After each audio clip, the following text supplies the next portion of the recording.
Well, it's maybe a tough day to smile if you're living in Eugene and if you're a football fan in Eugene. We're going to try to make you smile anyway, while also finding some reason, breaking down this 36-33 loss for Oregon to Washington. Cameron Derby, Kenny Koberstein, thank you for hanging out to talk some ball. Kenny, not the easiest day by any means if you're a Duck fan, coach, player.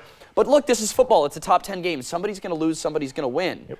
Yeah, absolutely. I mean, that's kind of, if you want to make yourself feel better, good teams beat good teams. It's not like Oregon, went out and laid an egg.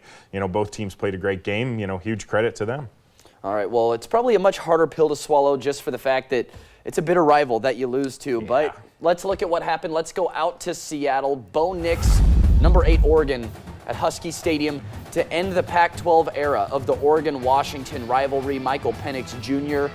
ready to roll in this battle of two Heisman candidates. Opening drive, Oregon jumps, free play.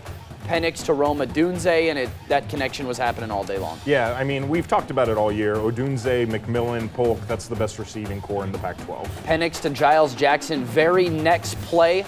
Washington hits Oregon in the mouth fast. Yeah, absolutely, and they have tremendous depth as well. McMillan goes out hurt, and you have another 4-star kid like Jackson ready to come up and make plays. Oregon responds, a methodical 90-yard drive. Bucky Irving in the end zone. Oregon would go for 2. The Ducks are up 8-7. Final minute of the first. Jalen Polk, beautifully thrown ball, puts Washington up 14-8. Shout out to Nick Ursini, by the way, on the camera work here. At this point, Penix 7 of 11, 126 yards, 2 touchdowns. Second quarter now, moving out of the pocket. You love that when you're Bo Nix. Patrick Herbert kind of goes to the middle of the field and wraps back here. And Justin's little bro in the end zone. Yeah, pretty cool. Kind of coming full circle on this rivalry a little bit. 5 minutes left in the second, 15-14 Ducks. Dylan Johnson just going to beat him out to the edge. UW retakes the lead. So we go to 1:25 left in the half, 4th and 1. And Michael Penix here, Kenny, going to Jack Westover. And this kind of became the center of controversy to end the half here. Yeah. Did he catch it? The first angle says yes.